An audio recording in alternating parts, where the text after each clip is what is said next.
PM Modi 2 दिन की यात्रा पर ब्रुनाई पहुंचे। पीएम मोदी ब्रुनाई के किंग के निमंत्रण पर वहां गए। पीएम मोदी को रिसीव करने के लिए ब्रुनाई के किंग ने अपने बेटे और क्राउन प्रिंस को एयरपोर्ट पर भेजा, जिन्होंने पीएम मोदी का रेड कारपेट वेलकम किया और उन्हें गार्ड ऑफ ऑनर दिया। आपको जानकर हैरानी होगी कि पीएम मोदी पहले ऐसे भारतीय प्रधानमंत्री हैं जो ब्रुनाई गए हैं। इससे पहले कोई प्रधानमंत्री भारत का गया ही नहीं। पीएम मोदी और ब्रुनाई के किंग की मुलाकात को लेकर सबके दिमाग में यही सवाल है कि भारत के प्रधानमंत्री को ब्रुनाई जैसे छोटे से देश में आने की जरूरत पड़ी क्यों? जहां कोई प्रधानमंत्री नहीं गया वहां मोदी गए। पहले ये देख लीजिए कि पीएम मोदी अपने जिस दोस्त से मिलने गए हैं उनके दोस्त का जलवा क्या है। ब्रुनाई के किंग दुनिया के सबसे अमीर लोगों में एक, इनके पास गोल्ड से बना हुआ किला है, गाड़ियों का काफिला है और एक से बढ़कर एक प्राइवेट प्लेन है। यानी सीधी बात कहे तो आज इनके पास महल है, हजारों गाड़ियां हैं, अरबों खरबों रुपए का बैंक बैलेंस भी है। लेकिन इसके बाद भी यह भारत के पीएम मोदी से दोस्ती चाहते हैं। ब्रुनाई में पीएम मोदी के उस दोस्त से मिलवाते हैं जो दुनिया के सबसे बड़े महल में रहते हैं, दुनिया की सबसे महंगी और आलीशान गाड़ियों के काफिले में चलते हैं। ये जब भी विदेश जाते हैं तो गोल्ड से तैयार स्पेशल प्लेन में उड़ान भरते हैं। इनका नाम है हाजी हसन बोल्किया, जो ब्रुनाई के किंग भी है। सोने की गाड़ी, सोने का महल, 75 साल की उम्र में इनकी ठाट बाट वाली लाइफस्टाइल देखकर हर कोई हैरान रह जाता है। आगे बढ़ने से पहले आपको ब्रुनाई के किंग का महल दिखाते हैं, जिसे दुनिया का सबसे बड़ा महल कहा जाता है। इस महल का नाम है इस्ताना नूरुल ईमान। इसे किंग ने ब्रुनाई नदी के किनारे बनवाया है। इस महल की सबसे खास बात यह है कि इसकी दीवारों पर सोने की परत चढ़ी हुई है, पानी चढ़ा हुआ, जबकि इसके गुंबद को 22 कैरेट गोल्ड से तैयार किया गया है। यह महल 21 लाख वर्ग फीट में फैला हुआ है। दावा किया जाता है कि दुनिया में सबसे बड़ा महल है और इसका नाम गिनीज बुक में भी दर्ज है।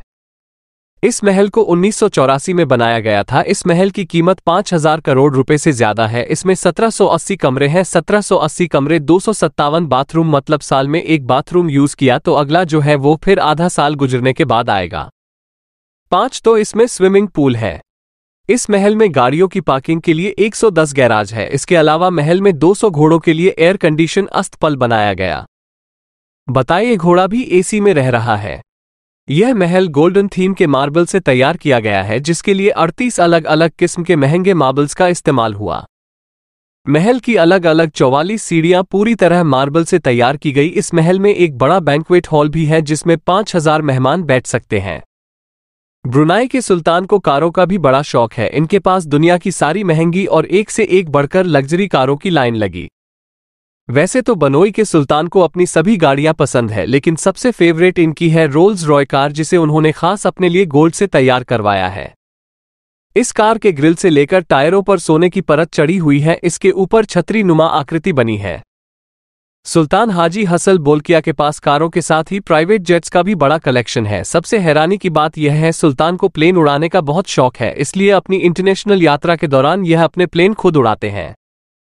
2018 में 26 जनवरी को भारत ने ब्रुनाई के किंग को गणतंत्र दिवस पर चीफ गेस्ट के रूप में आमंत्रित किया था। दरअसल किंग हसन बोल्किया की कमाई का सबसे बड़ा जरिया ऑयल रिजर्व और नेचुरल गैस है। ब्रुनाई में तेल और नेचुरल गैस का बहुत बड़ा भंडार है। इस किंग की कुल संपत्ति 2,52,000 करोड़ रुपए है और यहां तेल का रोजाना का उत्पादन 1,27,000 बैरल, इसके अलावा गैस का रोजाना का प्रोडक्शन 23,000 बैरल है। बुई की हर साल तेल से 26,000 करोड़ रुपए की कमाई होती है।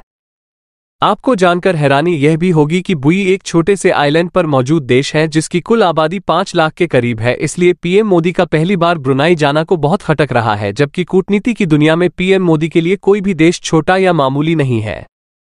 समय आने पर छोटे से छोटा देश भी बड़ा काम आ सकता है। ब्रोही में दरअसल तेल और प्राकृतिक गैस भंडार है और इसलिए भारत ब्रोही से हाइड्रोकार्बन का इंपोर्ट कर रहा है। भारत ब्रुनाई में एक स्टेशन खोलना चाहता है। दरअसल ब्रुनाई की लोकेशन इक्वेटर के पास है। इक्वेटर वो लाइन है जो पृथ्वी को 2 समान भागों में बांटती है। इक्वेटर से सैटेलाइट की लॉन्चिंग और मॉनिटरिंग बहुत आसान और सस्ती हो जाती है, क्योंकि इस लोकेशन से सैटेलाइट की लॉन्चिंग का सक्सेस रेट ज्यादा है और इसमें फ्यूल भी कम लगता है। इसके अलावा स्पेस से डाटा ट्रांसफर भी बड़ी स्पीड, बहुत स्पीड से और बेहतर तरीके से हो जाता है। ऐसे में ब्रूनो भारत के लिए स्पेस कोऑपरेशन में फायदेमंद हो जाता है। नरेंद्र मोदी अपने 7,000 गाड़ियों और सोने के महल वाले देश के पास नहीं गए, वो उस देश के पास गए हैं जिसकी दोस्ती भारत के बहुत काम आ सकती है। आप ये चैनल सब्सक्राइब करें और बेल आइकन को दबाना ना भूलें। बाकी की खबरों के लिए देखते रहिए खबरवाला 24 न्यूज़।